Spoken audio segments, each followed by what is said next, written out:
অনেক দিন আগে নদীর পাড় ঘেঁষে এক গ্রামে বাস করত রত্না নামের এক নারী। সে ছিল অত্যন্ত সুন্দরী, ধনবান এবং প্রভাবশালী পরিবারের কন্যা।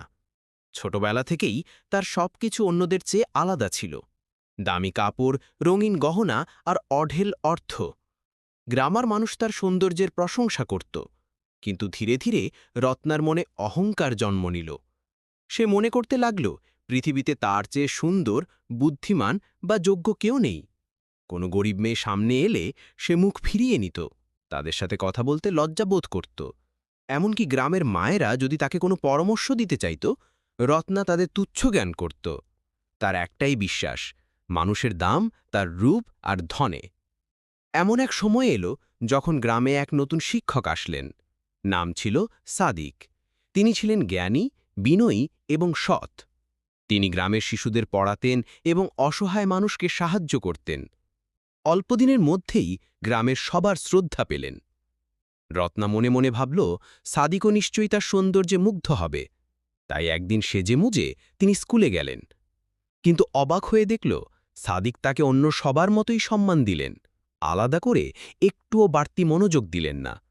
বরং এক গরিব ছেলেকে জুতো কিনে দিলেন, আর রত্নার উপস্থিতি একেবারেই গুরুত্ব পেল না। রত্নার মনে জ্বালা ধরল। সে ভাবল, আমার রূপের দাম যদি কেউ না বোঝে, তবে তার কোনো মানে নেই। দিন গড়াতে লাগল। হঠাৎ গ্রামে ভয়াবহ বন্যা দেখা দিল। নদীর পানি বেড়ে গিয়ে ঘরবাড়ি ভাসিয়ে নিল।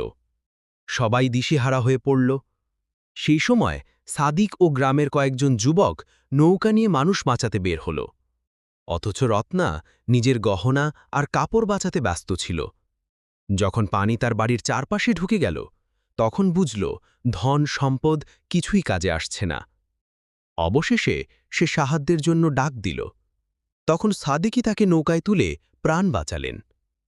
ভিজে কাপড়ে কাঁপতে কাঁপতে রত্না তার দিকে তাকিয়ে বলল, আমি বুঝতে পারলাম, ধন সম্পদ বা সৌন্দর্যের অহংকার কোনো কাজে আসে না।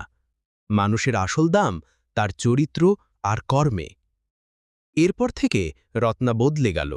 সে আর অহংকার করত না, গরিবদের সাহায্য করত, সবার সাথে মিশে যেত। গ্রামের মানুষ নতুন করে তাকে ভালোবাসতে শুরু করল। শিক্ষা: অহংকার মানুষকে বড় করে না, বরং ছোট করে ফেলে।